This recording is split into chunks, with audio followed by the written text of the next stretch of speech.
Za 11. dan Ramazana sam snimila malkice drugačiji video od onih do sada jer sam došla Velidu da zajedno pravimo iftar. Zapravo, da Velid, Čari i ja zajedno pravimo iftar jer ništa bez njega se ne smije u kuhinji raditi.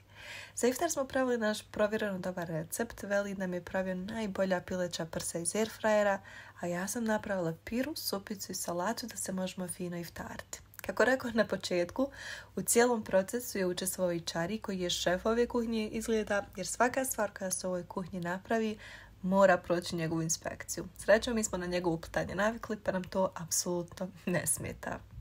Ovu kombinaciju piletine i pire stalno pravim jer je baš ukusna, a lagana za napraviti. I moram priznati da sam i kući sama pokušala par puta napraviti ovu Velidovu piletinu, ali 3 uzaludna pokušaja da je prekopiram su bila bezuspješna. Pratim recept, ali nikada mi ne ispadnu ukusna kao kad Velid napravi.